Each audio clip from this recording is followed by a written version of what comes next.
The following is a presentation of iRacing.com Motorsports Simulations on LSRTV, the voice of sim racing.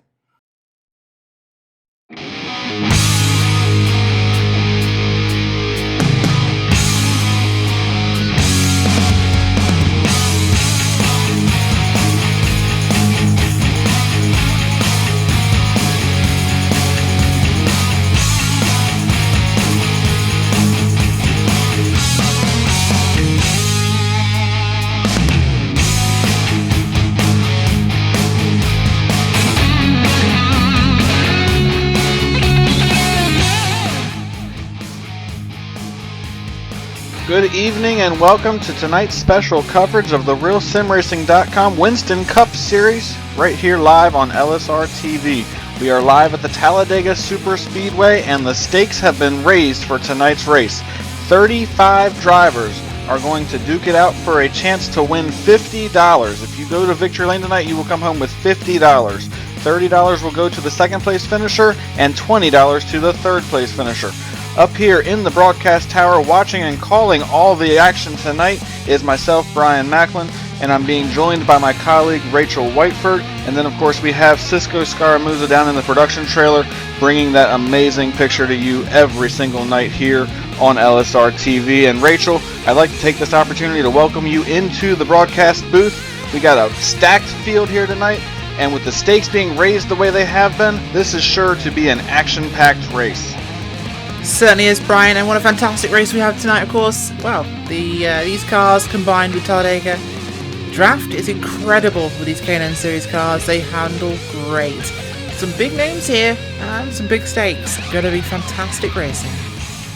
Absolutely, and these guys are out there doing a a single car qualifying session right now. There's about 3 minutes left in this session. Most of the drivers have already taken a lap. There's about maybe 10 drivers that have not taken a lap yet. As of right now, on the provisional pole is the number 87 machine of Raymond Rittenauer. He's got a fast lap of 52.263, and he's got that pole provisionally over Sean Boundy at a 52.265. So you can see just how close these guys are right now. Rachel, we have 80 laps on tap, and these guys don't have a fast repair like they have in other series, like we saw in the Super Speedway Cup on Friday night. So when they wreck in this series, there's no chance to go back and fix it. You have to just take your chances here all night long. Certainly do, of course. And Ray Renault second, of course, up there on the pole provisionally. He's one of those drivers from the Super Speedway Cup. Expect him to be a major threat in this one, as he knows what he's doing around this track.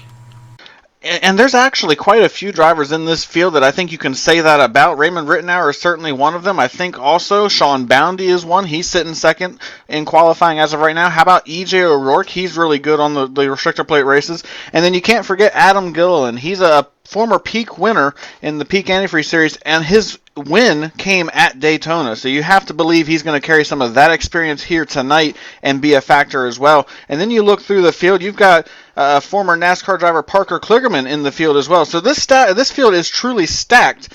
And with $50 on the line, I think these drivers are in for one heck of a night. I can't wait to get the action started here. It's going to be absolutely incredible. Yeah, it certainly is. And while the qualifying is in the books, as we mentioned, it's going to be a fantastic one tonight. Remember, we have, I think, 94 laps tonight, Brian. So basically, 80 laps, I apologise. Basically almost kind of halfway for a typical Talladega race. Not quite, but kind of. The weather, it's pretty standard. We've got 78 degrees and track is 103. Winds north, 2 miles an hour. Should be a great race. Yeah, absolutely. We have about a minute left here in qualifying. We still have a couple of cars trying to go out on track and try to put up a lap here in the closing stages of this thing. Not sure if they're going to have time with just 45 seconds left in the field. I see Stefan Marinak is out there trying to put up a lap. He has not turned a lap. And when we started this broadcast, I mentioned there was 35 drivers. It looks like we're actually going to have 36 drivers. Another driver entered the server right after qualifying got underway. So we're going to have 36 drivers here tonight, Rachel, fighting for a top 3 finish. Because while even if you don't win, if you can get second or third, you do have a chance to win a little bit of money. It may not be much, but it's certainly something to be excited about and gives you a little bit of bragging rights coming out of this race. So it does, of course, and there is money on the line, but, well, as you mentioned, no fast repair for these guys, so if you bin it, you can't win it. Absolutely, and it looks like qualifying is about to round up here. They're counting down to the final seconds of it, and when it ends, it does look like Raymond Rittenauer is going to get that pole for tonight's race. Of course, this is an 80-lap affair here at the Talladega Superspeedway. We're going to go ahead and take you through the starting lineup here in just a moment. Rachel, I just want to say this is going to be an absolutely pleasure to work with you again tonight. I just want to let you go ahead and kick off this starting lineup for us. We certainly will. We'll go for your top 10 to kick this one off. Of course, Ray out second on pole position tonight. Outside front row, Sean Boundy. Row number 2, E.J. O'Rourke and Dwayne Vincent. Row 3, Bobby Terrell and Tommy Ryan. Row number 4, Chad Coleman and Parker Glickman on the outside. Adam Gilliland and Austin J. Yarborough, your 10th place. How about that top 10? Nathan Davis will start in the 11th position. And to his outside, we've got Tyler Dalton starting P12. Jeff Ryan will start in that 13th position. And then to his outside in the number 14th position is David Cook. Then we have Jason Kinzer starting 15th here tonight. Then Alan Cryer. He's another one of those guys. He's really strong on the restrictor plates. Expect him to be a factor here tonight before this thing is over. Then we have Doy Wood starting 17th. Randy Yoakum is 18th. Scott Simley is 19th. And John Abbott will be in the 20th position here tonight. He certainly will. Starting 21st will be Jody Green. Alongside them, Joshua Patterson. Behind that, Bruce Ackerman, Dwight Beverly, Justin Levine, Brian Chambliss, Robert Davis Valentine, Cody Walker, Joseph T. Hassett, and in 30th place, Stefan Marinik. Yeah, and Joseph was the last driver to take a time in this qualifying session. The last 7 drivers all decided to take a provisional, starting with Stefan Marinik in that 30th position. Then you have Paul Nicholas Cooper in 31st, Connor Horn in 32nd, David Bowden in 33rd, Skylar Shackelford in 34th, Michael Priester is in 35th, and rounding out this 36-car field is Jeremy Miller. And Rachel, we're about to get going here. We're waiting for the field to start rolling. What do you expect to see here tonight? I think we know for sure we're going to have an action-packed race, but how long before these guys get 2 and 3 and maybe even try to go for 4 wide racing here tonight? Oh, Brian, there's an easy answer to that one. If you'd asked me who was going to win, I'd tell you never ask me that question. But if you tell me what's going to happen tonight, I'll tell you. We're going to have racing, we're going to have action, we're going to have 2, 3 and 4 wide, we're going to see explosions, and it is going to be absolutely crazy. But you know, we certainly have a way of keeping track of that, of course, in this sort of stuff tonight. And it's something you guys at home can certainly use. That is Joel Real Timing, which is the official timing of LSRTV. And Brian, Joel Real Timing is what we use here in the broadcast booth. It's what people use for their own racing. It's absolutely fantastic software. And you can find that, actually, yourself. You can use it too. Joel Real Timing coverage of this series, of course, brought to you by Joel Real Timing, and they do power LSRTV. Don't forget, get it today at joel-real-timing.com. That's joel-real-timing.com. You can use it too. Yeah, absolutely, and what an awesome feature to use if you just want to stream your own little show on Twitch TV or on YouTube or whatever. It's a nice little feature to add to whatever you're streaming and gives the viewers a chance to see what's going on from a different perspective. So that's really an awesome thing to go check out. You definitely should give it a chance. And real quick, before we do get underway here tonight, I just want to let you know that tonight's broadcast of the Winston Cup Series is brought to you by RealSimRacing.com. RealSimRacing.com has been is a league for every driver, including the Full Throttle Cup Series on Monday nights and the Midnight Thunder Speedway Series on Thursday nights, or on Friday nights, I apologize. For more information, visit RealSimRacing.com. They have a lot of things going on for them, and they have a lot of awesome series. Meanwhile, we're about to go underway here. The pace car is ducked to the safety of pit road. We've got 80 laps of action on tap, and the cars are already rolling. Raymond Rittenauer decided he's not waiting for the green flag. He's going as soon as the pace car drops. We are down and away, and we are green flag here at the Talladega Superspeedway. And already the front of the field has gotten extremely stretched out. We've got Ray Rittenauer and Sean Boundy, who are already locked up on in the middle of turns 1 and 2. They're trying to get away from E.J. O'Rourke and Dwayne Vincent as they come off the corner. Everybody's scrambling for a partner as they get up to speed. The field spread quite nicely here. Boundy and Rittenauer a second, pulling away on themselves. O'Rourke and Vincent behind him, pairing up. As behind him, here comes, I believe, one of those guys is the 5 and the 20 there. That is, of course, Yarborough and Coleman. They're working up in the pair. We've got some good tandem drafting going on here, Brian. This is old school NASCAR racing we're going on. And look at this two-car pair going to the front of their own. This ain't no pack racing. These guys are doing exactly what they got to do to make it work. And look at that, to the front before the end of lap number 1.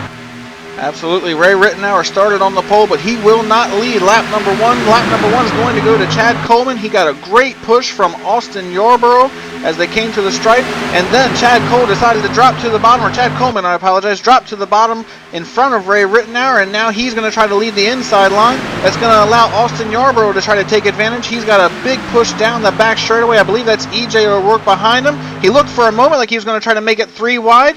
However, Austin Yarborough closed the hole on him there for a moment, and now they are side by side for the lead once again in 3 and 4. Now Austin Yarborough is trying to take charge here as they come off turn 4. It certainly is, and the pack actually forming up as we talked about it being, well, pair racing. It looks like right now these guys are getting tight up at the front. The 20 to 5 on the front row, the 87 to 41 up there in the second row, 38 and 14 behind them. As this one gets formed up here, we're going to see a lot of this tonight. It'll be too wide for now. They'll be just doing what they can to push the front. But look at how much these cars draft, Brian. This is so powerful. We're not going to see a consistent leader all night long. No, absolutely not. You're going to see lead changes probably just about every single lap of this race. And right now they are double file. It almost looks like they are pacing at 205 miles an hour as everybody is double filed up all the way down the back straightaway. Now they're trying to go 3 wide as they get into turn 3 here. Looks like the number 2 machine of Tommy Ryan went to the top. He's got help behind him. I believe that's the 57 behind him, or is that the 07 of Parker Kligerman to the outside, trying to make 3 wide work as they come off turn 4. It's not going to work right now. I believe, Rachel, they're going to have a couple more cars up there before they're going to make that third groove work. You just can't make it work with just 2 cars. And we have a lead change at the front. Chad Coleman goes back to the point. Austin Yarborough trying to fight back on the outside line here. Almost happening too fast for us to talk here as this one goes on, Brian. But these guys, oh, they're actually getting this formed up. We thought they'd spread out early on, but these cars, the suck up is huge from these K&N cars. They draft really well. Yeah, absolutely. And you're going to see a group of cars back around like the 25th position or so. I believe 22nd is actually where the line starts, where they have already dropped back by about a second off of this pack. I think they've realized if they want to win the $50 here tonight, they have to be around at the end of this race. If they get caught up in something here in the early stages of this thing, their chances at winning $50 are gone. And so they're watching these guys at the front of the pack racing 2 wide, trying to make it 3 wide, and they realize something bad is going to happen eventually. They don't want to be a part of it, so they're hanging back, and I think that's a brilliant strategy for those drivers. Meanwhile, we got to go back to the front. EJ O'Rourke has made his way to the front of the outside line, and he's trying to challenge for the lead, trying to take it away from Austin Yarborough off turn 2. He certainly is, of course. Well, thinking about dropping off the pack can be a dangerous risk at times. We've got a lap car actually up ahead of these guys. They'll be coming upon soon. But yeah, dropping off can be a risk sometimes. But you know what? You put money in the mix. A yellow flag is almost a guarantee at some point, Brian. We will definitely have at least one wreck. And oh, you got to be in it to win it. You're absolutely right. As the pack will come past the lap machine up there at the front right now. That is, I believe, looking down at him, that is a 34 car. That is Skylar Shackelford, who goes 1 lap down here on lap number 5. Well, he's not looking good already. Yeah, I believe he started from pit road, so he elected to try to be safe, and now he's going a lap down as a result of that. Meanwhile, we did have a lead change at the line. I think we've had a lead change every single lap. EJ O'Rourke did lead at the stripe. However, as they went through turns 1 and 2, Austin Yarborough had the advantage on the bottom of the racetrack, and now we're 3 wide down the back straightaway. That third groove is starting to work, and it's Tommy Ryan and Parker Kligerman once again on the outside trying to go up to the top. They are side by side with EJ O'Rourke. That would be basically a battle for the lead as they work through turns 3 and 4 right now. Looks like they're finally starting to get that third groove established, and once they get just a couple more cars up there, you can bet that they are going to go straight to the front. However, right now, Austin Yarborough holds pace at the bottom of the track. He's holding on to the lead, but EJ O'Rourke tries to fight back at the line. I believe Yarborough is going to get him as timing and scoring updates. Yes, Austin Yarborough leads that lap. So these guys already all over each other trying to race for the lead. Yeah, they absolutely are. 3 wide here, coming off turn number 2 here at Talladega. And it's getting action-packed already. How long could this last? Oh, God. These guys are some of the best drivers in iRacing, so you can believe that they can make it last for a while. At some point, though, the nerves are going to start getting shot. These guys might start getting a little fatigued, and that's when you're going to start seeing mistakes being made. But as of right now, they're 3 by 3 through about the first 5 rows right now. These guys have really started to ramp up the action. They know what's up for grabs here tonight, and they want it, and they are racing like they're coming to the checker flag right now. but they still have about 70 laps to go, so they still have a lot of racing left to be done. EJ O'Rourke, though, commands the outside line. He's been trying to fend off that third groove. He's doing a great job right now controlling that middle groove. You got Dwayne Vincent right behind him. Then you have Sean Boundy. Those guys are trying to fight as hard as they can. There's only 2 cars on the bottom, and then you have the second and third groove, which have about 5 cars each pushing those 2 lines. So the inside line definitely is at a disadvantage right now, Rachel. Certainly looks that way, of course, as the outside line getting definitely big momentum here as they get up towards the wall there. I think that was nearly the 30, not the 34 car, actually. No, it is the 34 car, the lap car actually grabbed on here. So he's up to speed. He'll actually be the lucky dog in this position, so he will get that wave around. That is what he needs. As, yeah, Corey Vincent making a big move here. Dwayne Vincent just made the move for the lead. He was pushing EJ. He got clear to the bottom of the racetrack. He decided to jump to the bottom to try to take the lead. However, he didn't have a lot of help down there. All he has is Austin Yarborough. So he's trying to make that inside line work, but he doesn't have the speed he needs. As they come off turn 2 and head down this long super stretch, EJ O'Rourke commanding the outside line and Tommy Ryan commanding the third line. They have the advantage going down into turn 3. And Dwayne Vincent is trying everything he can, but he just doesn't have the speed at this point. He needs a couple more cars down there. It really looks like right now, Rachel, the middle and the high line are the place to be. That seems to be where the most speed is at. I have to wonder, is that because of the momentum coming off the banking out of the corners, or is that just because everybody's up there right now? I think it's everybody's up there is doing this. You got the most organized line up there at the top, and that's what counts at a time like this.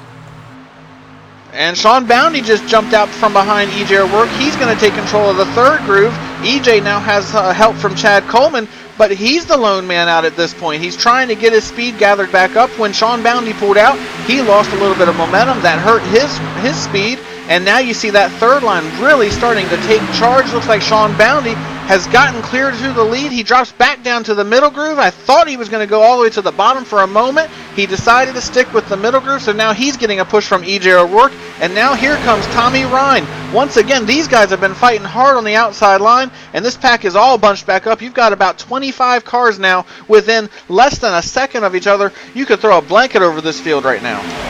Yes, absolutely. And look at this pack racing machine at the front. 3 wide, lap after lap after lap. And this is what we call racing here at Talladega. These guys are not afraid to go for it.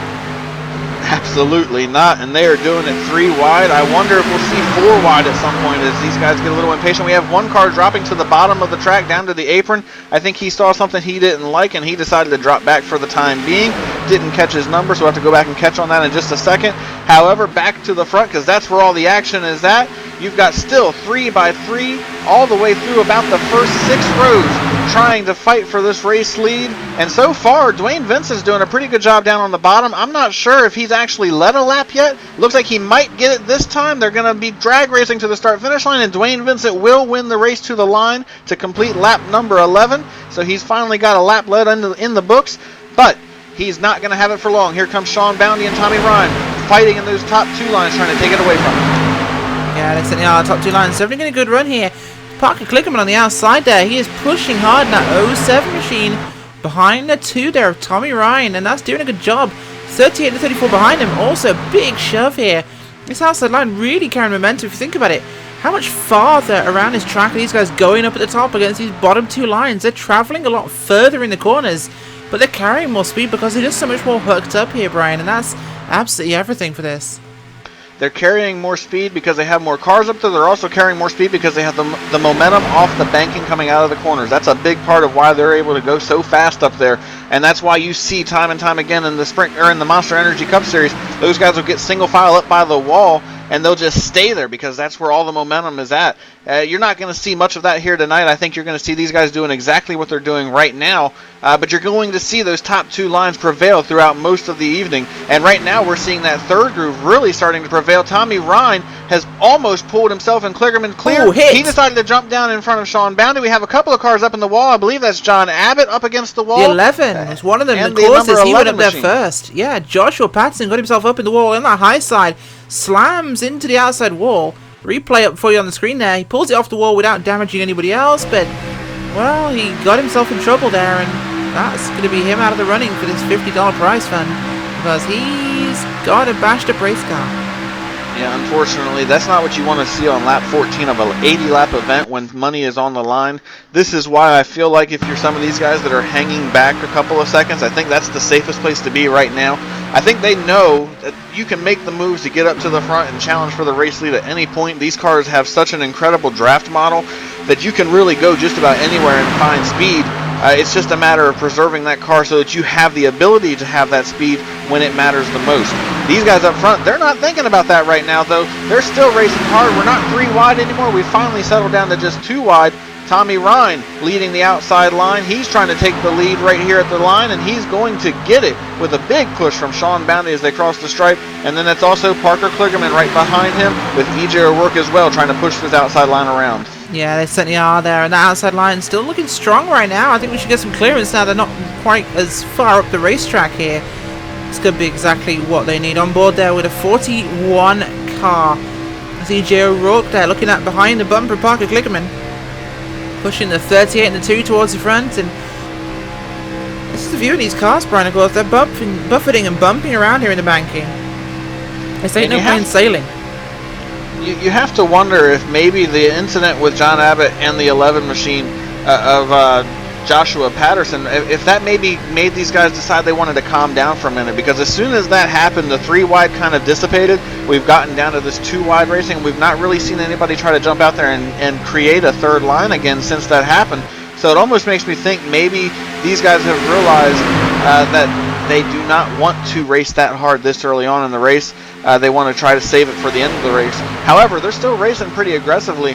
I'm really amazed to see just how well the inside line has held on so far, with Austin Yarborough pulling them around at this point, with also Dwayne Vincent right behind them. Yeah, it certainly is, and that line is doing its best right now, but again, yeah, things are just slowing down a little bit more patient now. Lap 16, of course. No, we've got the 3rd forming up. The 2 gets dumped here as up to the top goes the 38 car. Sean Bounty with Kligerman and also O'Rourke here, the 01 behind him of Cook as well as that 36 machine of Davis. They're going to try and make something happen here. Go round 2 car as the yellow flies. Yeah, we have our first caution on the super speedway. We have a car flipping, the number 44 machine of David Bowden flipping in the infield. Looks like down in the middle of turns 1 and 2. Not sure, going to go back and look. There was a little bit of contact. It was the back of the pack that was running single file. And it looks like somebody got out of line for just a moment. And it ended up with about a 4 or 5 car pileup. And David Bowden in the number 44 machine, I think, got the worst end of it all. He was for the got back, turned actually. upside down. Yeah, he was for the back in this one. We'll look at his replay. And the 13 goes to the apron here. And he just comes back up the track. And oh, he hits the back of the 34 car. That's Skylar Shackelford. Yeah, he hits the, 94. Tyler Dalton, sorry. I was looking at the number wrong. But he comes up into the bumper of Tyler Dalton there. Turns him around. That causes a chain reaction, which was cars into the wall. Flipping cars. And nearly a blowover worthy of an ARCA race there. Yeah, that was insane, and what an insane 18 laps of action we have seen.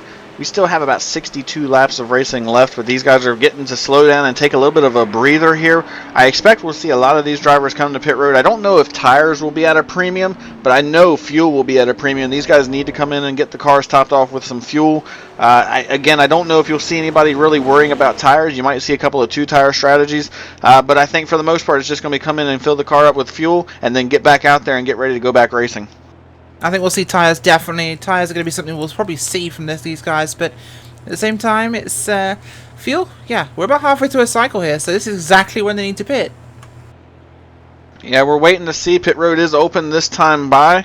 Austin Yarborough is going to be the one that's going to bring him down first. As of right now, it looks like he's going to come to pit road. I think you'll see everybody come down because with the draft, the way it works, you do not want to be that one guy that gets hung out because you did not come to pit road and you have to pit by yourself at full speed. You will not be able to keep the draft and you will lose a ton of time. So everybody on pit road. Austin Yarborough getting ready to slide to the attention of his pit crew. Looks like he got in cleanly. I almost thought he was going to overshoot for a second. He did not. However, Parker Kligerman did overshoot his pit box. I do see at least 2 tires being put on the 5 machine. Looks like they're going to go ahead and put 4 tires on. I did not expect to see 4 tires here tonight. Now we look to see who's going to win the race off pit road.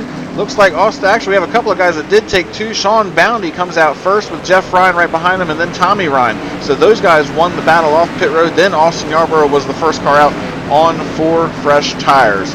So now we are on lap number 19. We're going to go ahead and let the pit stop cycle through. We'll come back and update you on the lineup once everything has cycled around. We're going to take a pit stop of our own real quick and take a breather because I think we need a break from the action. This is LSR TV, the voice of sim racing. We'll be right back.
Racing, you wanted the best, you got them 4 abreast, often imitated, never duplicated, the greatest show on dirt, the World of Outlaws.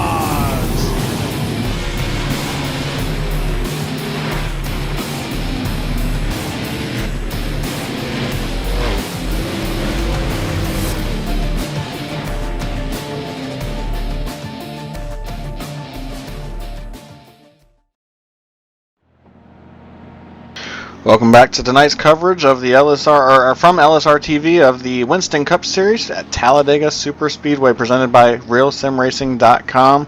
We just ran 18 laps of insane action, Rachel. We had a quick caution. We're getting ready to get the one to go to get these guys bunched back up and do it all over again. I expect we'll see more of the same, don't you? So it's the pretty clean race up until the first yellow flag, and then things get a little bit crazy, Brian. So expecting after this first caution, we're going to see a bit of madness happening out on the racetrack. It always happens. It's almost kind of a tradition here at Talladega. Everyone gets a little bit calm, a little bit of craziness, but it's really that first yellow flag, and to quote old Daryl, cautions breed cautions.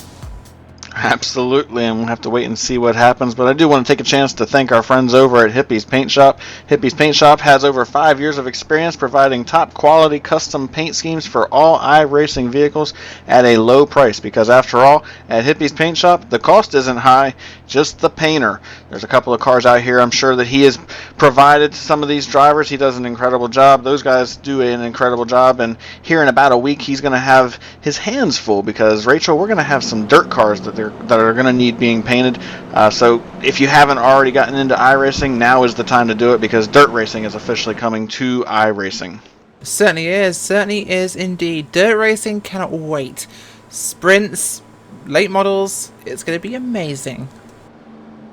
Absolutely. We're getting ready to go back racing here. As it stands, the top 10 is Sean Boundy, Tommy Ryan, Austin Yarborough, Parker Kligerman, Chad Coleman in the 5th position. Then you have Doy Woods, E.J. O'Rourke, Dwayne Vincent, David Cook, and Dwight Beverly, the top 10. We're going to go back racing on lap number 22. The pace car is about to duck to the safety of pit road for the second time here tonight. Sean Boundy has control of the field. We're not going to see the start that we did at the beginning. Actually, we are. We are down and away. They're not going to wait for the green flag. Sean Boundy on the loud pedal, and here we go again. Sean Boundy, Austin Yarborough on the bottom, Tommy Ryan and Parker Kligerman on the outside. Who's going to have the advantage as they get to turn 1? They certainly are, and everyone slots in line like a bobsled team right now as they're all going to try and get down to that bottom line quickly. But no, the 2 and the 91 will stay high. Doy Woods and Tommy Ryan, they're going to step in the high side. 41 going to join them here. That is E.J. O'Rourke, because things are going to get a little bit exciting. But the vast majority of your field are going to stay low as the front pack here really clears the rest of the field. But this is really your top 3 wide already. They're going to go for a pair run quickly.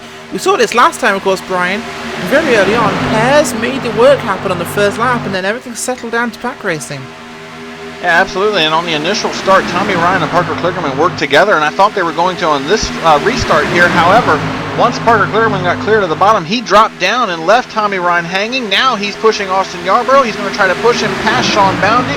Boundy will lead the lap, but he has no help on the bottom. He's got to fall back to Dwayne Vincent to get some help. However, for the time being, Austin Yarborough moves to the point with a big push from Parker Kligerman. Now the question is, does he try to make a move for the lead, or does he stay behind him?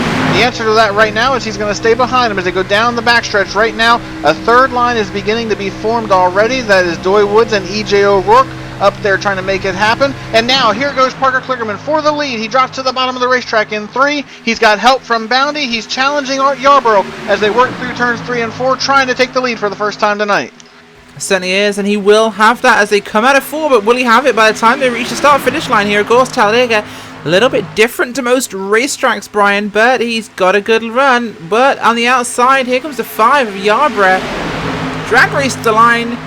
Kligerman leads that lap, so officially he will, but look at this, look at the run, the middle by Yarborough and his gang. The 20, the 2, the 31, the 36, and the 21 behind him. Middle line's really motoring now. Yeah, absolutely it is. That third groove has just not really gotten going. Doy Woods and E.J. O'Rourke still the only 2 cars up there trying to make something happen. They're not losing a lot of ground, but they're not gaining any ground at this point. They're just kind of hanging about 4 rows back from the leaders, just trying to make something happen.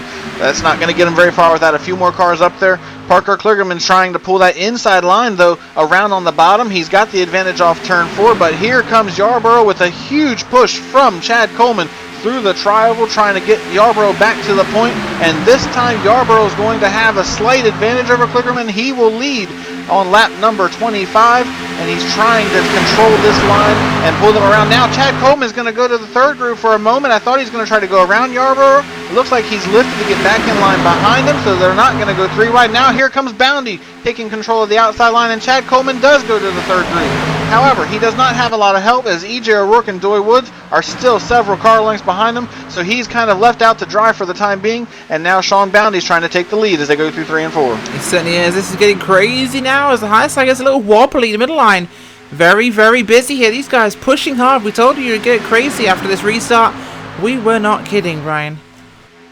Yeah, absolutely. The action has already picked back up just to where it was at the beginning of the race, and these guys are going after it again like every lap is the white flag. However, they still have about 55 laps to go before they're going to get to that point. These guys have got to preserve the race cars for the end of the race. They're not thinking about that right now, though, as they are still trying to get everything they can every second of every lap. Sean Boundy trying to control the outside line, still here with a big push from Austin Yarborough. We have caught pretty much the same names at the front of the field all night long. Austin Yarborough, Sean Boundy, Parker Kligerman, Tommy Rines, E.J. O'Rourke. It's been the same faces at the front. And you have to believe some of these guys that are in the middle of the pack, they want to change that. How about David Cook and Dwight Beverly? They have joined the top 10, and they are trying to make their names heard here tonight. They're starting to work their way closer to the top 5. Yeah, they certainly are. And I don't know about you, Brian, but it certainly feels a bit historic calling a Yarborough at the front of Talladega. Yeah, absolutely. How about that? Of course, I'm sure there's not very much of a relation to Cale Yarborough from back in the day, but that's got to be something that Austin is thinking about, getting to hear his name and compare that to the great Cale Yarborough back in the day. I'm sure he's loving hearing that. The Alabama gang, how about that? But back to the action. He's not leading at the point right now. He's trying to push Sean Boundy to the point. He's got a big help from Tommy Ryan. That third groove is dissipated, though. E.J. O'Rourke and Doy Woods decided to get in line. I think they realized they just didn't have the help that they needed at the time, so they have just decided to get back and settle in for a couple of laps. It'd be interesting to see how long they wait, and as I say that, it looks like that for a moment they were going to try to jump out there. Look at this, though. Sean Boundy and Austin Yarborough, they got a huge run through the tri-oval, and they are clear to the bottom if they want to take it. It's 2 car lengths out in front of the bottom line right now. Yeah, certainly is. Getting very busy with the bottom line coming up here. Parker Klickerman there, pulling up alongside the 5. Opportunity gone. Looks like these two working together here. Not going to pull down without each other. That's lost them the chance. Yeah, it's very interesting to see who is working with who tonight. Of course, this isn't your traditional series where you have teams working together. This is, for the most part, a bunch of drivers that just came together and decided they wanted to go out there and try to win $50. And that's exactly what we're seeing these guys race like right now. Parker Kligerman has taken control of the bottom of the racetrack right now. He's trying to go for the lead as they go through the tri-oval. He's got a big push from Dwayne Vincent, and that 0-1 machine ever so close. He starts sneaking his way up towards the front. David Cook now up to the 5th position. He's slowly but surely starting to work his way up into this picture, and he wants to get up there and try to lead this thing before long. He's going to have to get off that bottom line if he wants to make it happen, though. He's not going to be able to do very much down there. However, for the time being, I think he's a little satisfied with where he's at. He's doing a really good job so far. Yeah, certainly is, and things being patient now. 2 orderly lines here at the front, 2 by 2. They're going around the high banks here in Talladega, but the 20 wants to make something magical happen. As the 20 will pull up, the 91 goes with him. Time to make something go here at the front. It's not the 91, it's the 0-1 of Cook. It is actually Doy Woods. No, it was the 91. My eyes are deceiving me. But no, these guys will just be patient for the time being. We saw they'd make some sort of move there, Brian, but they're just dropping back in place. They don't really want to make it push too much yet. 30 here of 80, 50 to go.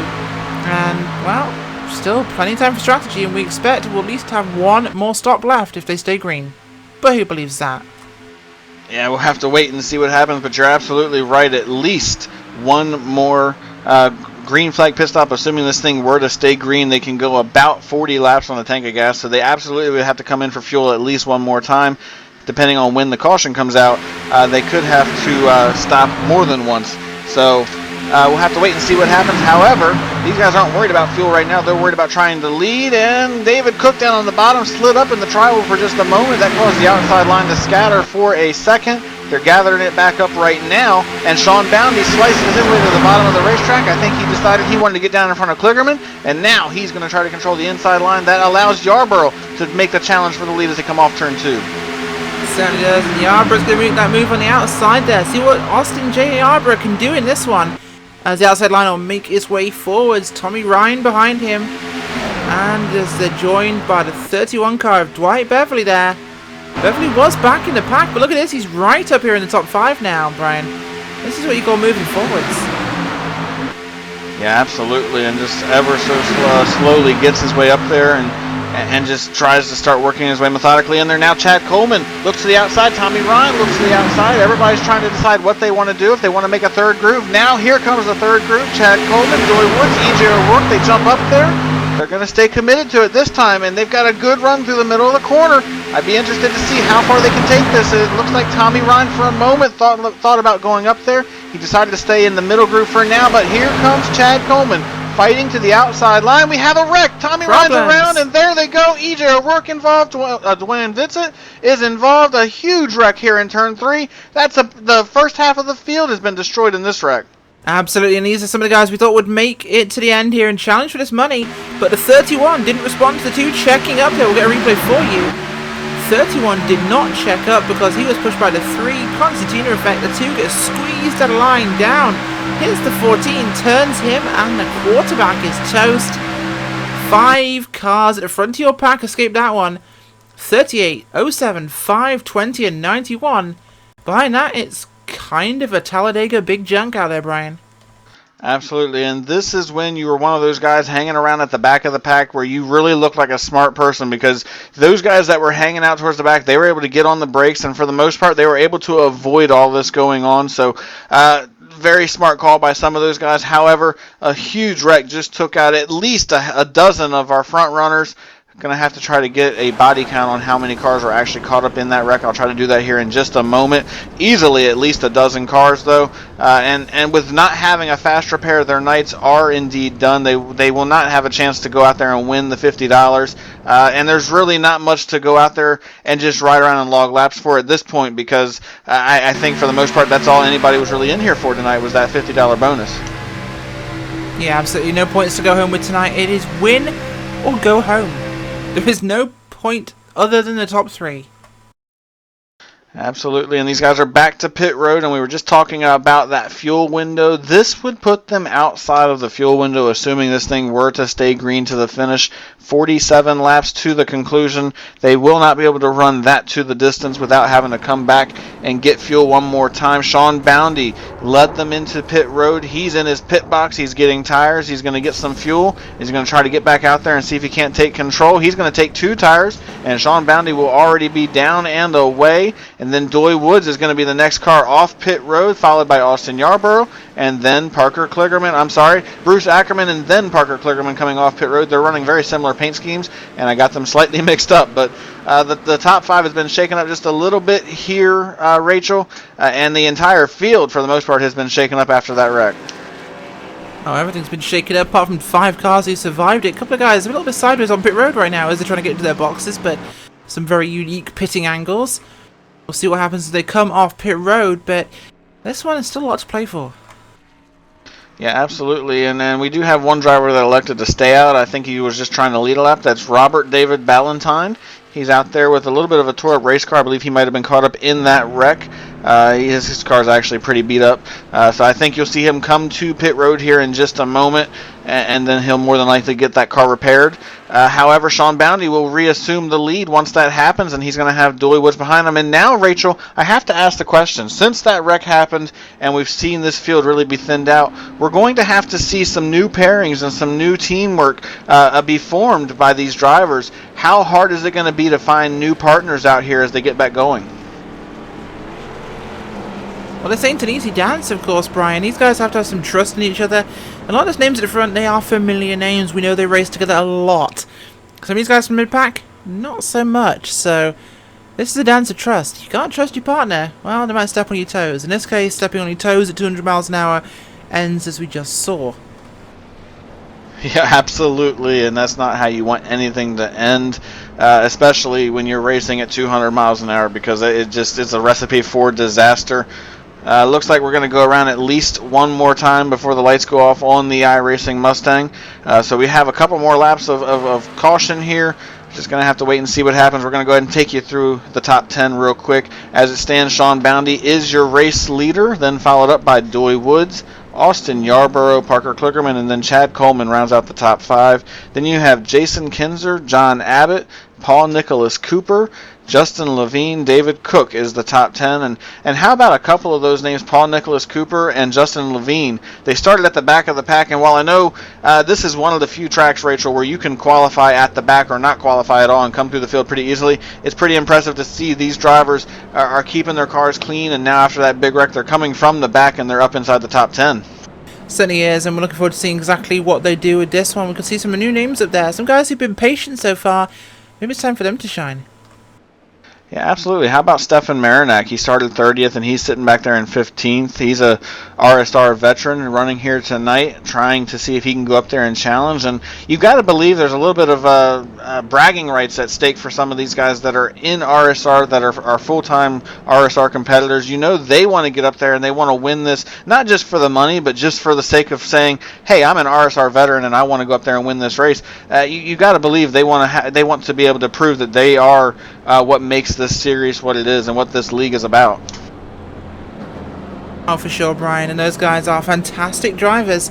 It's always something great to see, so looking forward to seeing whether that one can continue on for this one. We'll see if we get a regular win. It could be a newcomer, who knows, but it's still a very long way to go. Yeah, absolutely. When they get back to the stripe, they're still going to have 45 laps to go, so we're almost to the halfway point of this race. Not quite there, but we are getting very close to that point. I think the lights will go off on the Mustang here this time by, which would signal 1 lap to green, and indeed they do go off. So these guys are going to get doubled up once again. That was caution number 2. We're getting ready to have restart number 2, and we're going to see just what these guys have left in them. You got to wonder now, Rachel, that they've had the big one, and an actual big one, not just a couple cars at the back of the pack, but the big one.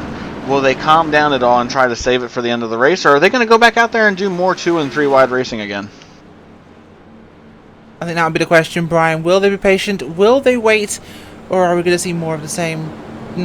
Tough to answer, but you know what? This is Talladega. There's nothing calm about this place. They're going straight back at it.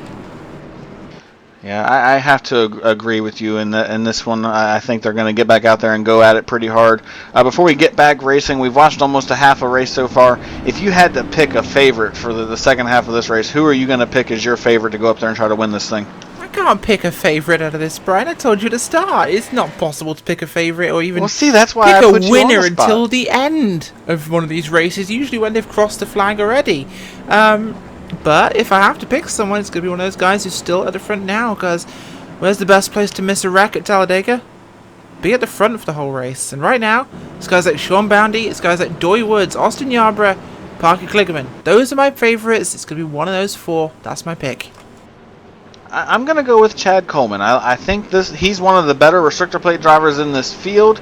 He knows how to get the job done. He knows how to get his car in the right place at the right time. I think when we get to the end of this thing, he's going to be battling for the lead and be the one that everybody's going to have to fight off to try to win this thing. However, we're not worried about that right now. We're worried about this restart. Pace car is down and away, and we are green flag once again. Sean Boundy already has gotten up to speed. He's underway. Green flag out here at the Talladega Superspeedway. Austin Yarborough trying to push him along as they come to the start-finish line, and you've got Doy Woods and Parker Kligerman going up to that third groove. They're trying to get some momentum built up. Have to believe they're going to try to get a good run off turn 2 to try to take the lead away from these guys as they head down the backstretch. That's what we mean about the big runs you get from pairs on the first laps here, Brian. You saw how that start spread out so much at first, and well, the 38 of Boundy's about to get mugged here as round him 2 guys had the same idea. Leads to being 3 wide, but we see 4 wide. No, not quite, but 2 pairs hook up, but the 38 is abandoned as the 91 of Woods and Kligerman go round. The 20 and the 5 who've paired up all race long. Here comes the 3 and the 8 as they're going to join in for this one as well. Another car going to be going a lap down, but wow, a mugging just happened on the backstretch. So we're not even completely up to speed yet, and we've already got our answer to the question, will these guys be patient or will they get back at it? They're going to get back at it. It didn't even take them half a lap, and they were 3 wide for the lead. So we know what's going to happen for the rest of the race.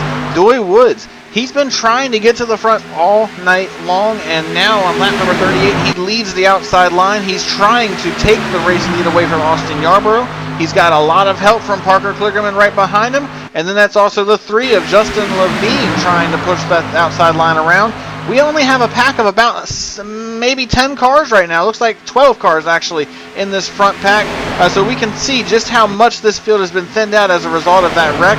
It took out so many of our front runners, and it's really thinned out this pack as far as who is going to be contending for the race win.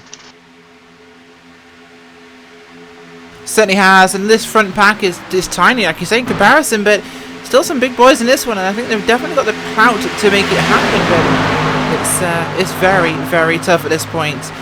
Wow. Calm? Don't think it's in their vocabulary.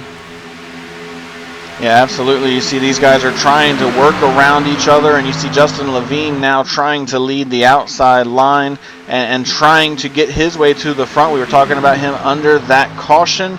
He had hung out at the back. He started 25th in this race, and now as they get ready to come around to turns 3 and 4, he's going to try to take the lead when they get around here. He's going to have some help. He's got the number 18 machine of Paul Nicholas Cooper right behind him. They're getting ready to come to the stripe and complete lap number 39 and begin lap 40, which means they will be hitting the halfway point of this race. And as we cross the halfway point of tonight's race, we're going to go ahead and take a look at the iRacing Midway Race Break being brought to you by iRacing, the world's premier online racing game with professionally organized racing from NASCAR, IndyCar, IMSA, and more. And soon, and when I say soon, I mean in about a week, we're going to have some dirt racing from the World of Outlaws, so definitely tune into that. And now to your iRacing Midway Race Break, we have, as it stands, Doy Woods in the race lead. Then we have Parker Kligerman in second. Justin Levine is third. Austin Yarborough is fourth. And then Paul Nicholas Cooper is fifth. Then we have Sean Boundy, Chad Coleman, Jason Kinzer, and Alan Cryer, and then David Cook rounding out the top 10. And bear with us because as they come to the stripe, it's going to get a little wild. It certainly does get a little bit wild as we go through our top 10 there, but outside the top 10, just by an inch right now, is John Abbott with Tyler Shackelford getting back on the lead lap. Of course, one lap down very early on, starting pit road. Jeff Ryan, Michael Priester, Stefan Marinak, Joshua Patterson, Jeremy E. Miller, Randy Yoakum, and 20th, Tommy Ryan. In the 21st position is Bruce Ackerman, and then our pole sitter is in 22nd. He's the last car on the lead lap right now. I believe he was caught up in that big wreck and is just out there trying to log laps at this point. From this point forward, everybody is at least 2 laps down. Dwayne Vincent is in the 23rd position. Then you have Scott Simley in 24th. Robert David Ballantyne is 25th, and then E.J. O'Rourke has retired from the race. He is 26th. 27th goes to Nathan Davis. Dwight Beverly is 28th. 29th goes to Bobby Terrell, and Jody Green rounds out the top 30. Certainly does, and just outside that, our other retirements we have here, of course, including Cody Walker, Connor Horn, Joseph Hassett, Brian Chambliss, David Bowden. Gilliland did not start. Yeah, and that completes our 35-car field, and this has been your iRacing Midway Race Break. For more information on the wide variety of sim racing possibilities online, visit iRacing.com to sign up today. When you register for a new iRacing membership, you get 13 cars and 14 tracks. They come included with a first-time subscription. And once again, we have some dirt racing coming to the service, and there will be a couple of cars and tracks included in your first-time subscription once that gets underway. So you definitely want to get involved with iRacing now. This is the time to do it. Dirt racing is coming, and it is going to be absolutely amazing. However, we have a race to call here on asphalt at the Talladega Superspeedway, and that's what we're going to get refocused to. And we are still 2 wide at the front. Nothing really has changed as far as that's concerned. These guys are racing like every lap is the last lap. Doy Woods trying to lead this thing. He's got a challenge from Austin Yarborough, who's actually got the advantage as they head to turn 3 with a big push from Sean Boundy coming from behind him. Certainly is, and Sean Boundy getting involved in this one is up for the front. He's been there for most of this race so far. The 38 car gives the 5 of Yarborough a big shove here. The 01 getting involved too, David Cook. 28 car, he's new to the front of this one, Jason Kinzer, but he is making his presence felt. Yeah, absolutely, and having this field thinned out the way it is, it's really allowed some of these drivers that hung out at the back to get up here and shine as we cross the halfway point of this race. They're actually able to get up here and race with these guys and really kind of try to make a name for themselves here tonight. And again, there's only 12 cars in the front pack right now. 12 cars within a second of the lead. And then you have about 4 cars from 13th back to 16th that are just hanging about 2 seconds back. Not sure if they're just hanging back there or if they lost the draft. But either way, they are single file, just trying to hang on at this point. We've gotten to that point of the race now where if we get a caution or if these guys come to pit road, Rachel, they don't have to worry about fuel anymore. They can make it on one more stop. So at what point do you decide to make that move? Do you want to come early or do you want to try to come late to get that last little bit of fuel? You know what? I want to come late because there's a lot of mistakes coming to pit road, and sometimes that can mean you get a caution. You get a pit stop under green or yellow flag conditions for free. Always worth it. Yeah, absolutely, and we'll have to wait and see what these guys do. Doy Woods right now is trying to control the outside line. Not much has changed where that's concerned. He's still got a little bit of help from the 0-1 machine of David Cook on the outside. And then you've got Austin Yarborough and Sean Boundy controlling the inside line with Justin Levine in that 3 car trying to bring them around on the inside line. Just doing everything they can at this point. We've definitely seen the action kind of calm down some. There's not enough cars to do 3 wide anymore with just 12 cars in the front pack. So 2 wide is about all we're going to see at this point. However, that still creates some amazing racing, and we're waiting to see just what's going to happen. Still side by side. They're doing pace laps, but at 200 miles an hour right now, Rachel. Yeah, they've been doing this all race long, and it is not looking set to ease up at any point in time. This front pack, they are driving hard and they are not going to stop. But 2 lanes here. This is beautiful formation. 2 perfect lines there. 3 cars in each. Yeah, these guys know what they're doing. Yeah, absolutely they do, and that's why they're out here running 200 miles an hour, running side by side, inches away from each other, and racing as hard as they are. I do want to take a second just to mention our friends at Gary Mercer Trucking. Established in 1982, Gary Mercer Trucking has the experience and expertise that your freight deserves. Our specialty is in over-the-road, less-than-road, and full truckload freight services between Ontario, Canada, and all points in the United States, and they are the official sponsor of the Full Throttle Cup Series here on RSR on Monday nights. And those guys, they put on a show every single Monday night. If you're not in the action, you should definitely tune into the action because they always have an amazing show. Back to the race here tonight, though. Doy Woods just made his way to the bottom of the racetrack. He takes control of the inside line, and he takes control of the lead in front of Austin Yarborough, and that leaves David Cook in the 0-1 out there trying to find help. And now Doy Woods looks like he's trying to work the lines for a moment. He pulls back up. Now he does pull back up in front of David Cook. And he's going to leave Austin Yarborough on the bottom. So now trying to control whichever line is the fast line is what we see Doy Woods doing. As Woods is definitely beginning up there and getting involved. And this one is it gets a little bit shaky here at the front. 91, Doy Woods is in the lead. The 5 gives him a good shove. The 01 on the high side. 28, the 34. Things are moving on. Yeah, absolutely, and just what an incredible race we are seeing still. Now that the field is thinned out, we're still seeing a lot of action, and this is a big opportunity for David Cook. I'm not sure if we've ever really gotten to talk about him before tonight, but he's up here racing with some pretty big names in Chad Coleman and Parker Kligerman, Alan Cryer, Sean Boundy, Doy Woods. These are names that you don't expect to see a name like David Cook racing with, and he's up here battling for the lead with these guys, and he's doing an incredible job racing with these guys at this point, just really running his own race and running a smooth race, and he's earning the trust of these guys that he's around right now. Yeah, he certainly is, and things getting a little bit frisky at the front. The guys being patient, but they've got to take their time in this one. It's a long way to go. In about another lap's time, we'll be on about 30 to go, so pending pit stops. This will be our last time pit road, we hope. Yeah, I assume that we'll only see one more stop out of these drivers to get fuel. The only other time you're going to see cars coming down after that point would be if they have some damage that they need to get worked on. I don't think you'll see them come down for any other reason. Certainly tires won't be an issue now. Austin Yarborough jumps to the outside line. He's going to try to take the lead away from Doy Woods. Sean Boundy goes to the bottom. They're 3 wide for the lead as they come through the tri-oval. And Doy Woods with no help, Sean Boundy with very little help, and Austin Yarborough goes from the 3rd groove to the bottom groove to take the lead as they come to the trial or to the start-finish line, and he easily makes that move. Now David Cook looking for help. He had help for a moment from the 28. Now they're 3 by 3, and they're bouncing off each other through turns 1 and 2. Certainly are getting very busy here. 3 wide on the backstretch here at Talladega Superspeedway, and they are not easing up at all. These guys have been out there since the first lap, Brian. It ain't easing up. Look at this. Go to the front. The 01 there. David Cook getting a great push here by the 91 car there. Doy Woods. Low side though. 5 of Yarborough will have the lead coming out of 4. Yeah, absolutely he will. And what a move he made about a lap ago. He was all the way up by the wall when they were coming through the tri-oval, and as they crossed the start-finish line, he darted to the bottom of the racetrack to take control of the race lead, and did so with the utmost confidence that he was not going to get turned. I mean, that was just an incredible move, and it's granted him this lead for the time being. However, he's going to have to work for it because David Cook and Doy Woods, they want to take it away from him, and they are fighting hard on the outside line.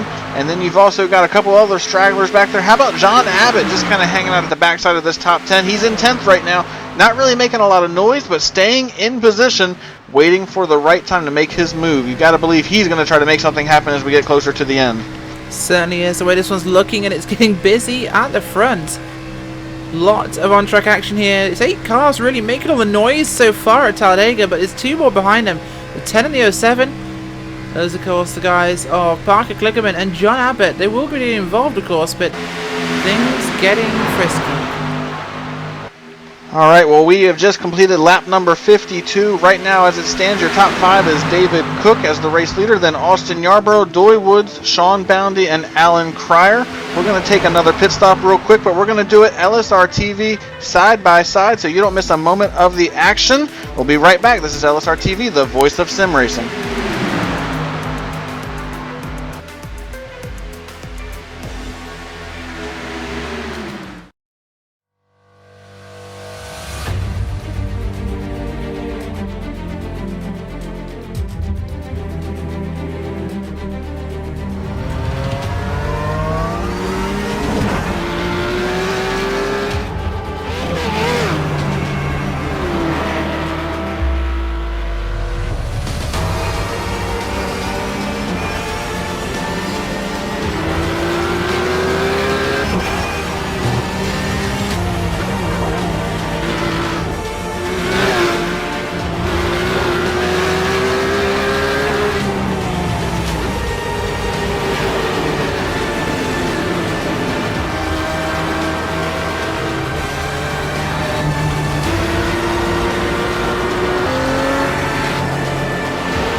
Welcome back to tonight's coverage from LSRTV of the Winston Cup Series here at the Talladega Super Speedway. You didn't miss a moment of the action because we were LSRTV nonstop.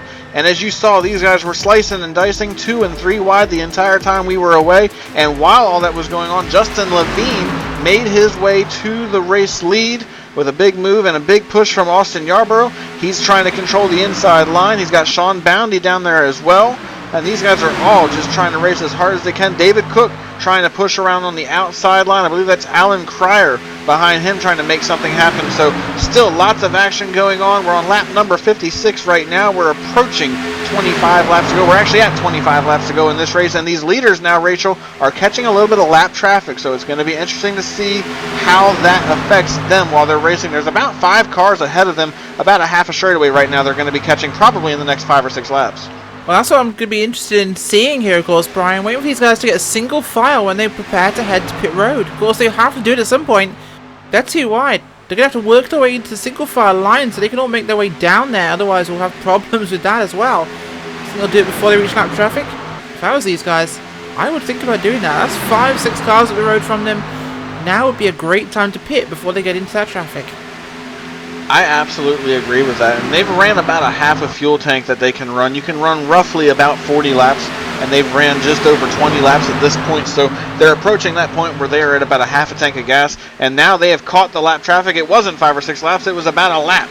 And now there you see the lap cars all move to the outside of the racetrack. They're heating the bottom 2 lines to the race leaders. That's going to make things pretty easy for the race leaders. And the outside line really got a run from pulling off of the draft of those guys. You saw Austin Yarborough, Sean Boundy, and David Cook go up behind them and pull off of their draft to get around the inside line, and they took command of this race lead. And now you see Justin Levine trying to catch back up, and he's got some help from behind. He had some help from behind that number 34 machine of Skylar Shackelford. He went to the outside. He decided he's going to go up there and try to challenge these guys, as now we have a change for the lead. Sean Boundy goes to the point. He got around Austin Yarborough. He's got help from David Cook, and they are going after it as they go through turns 1 and 2.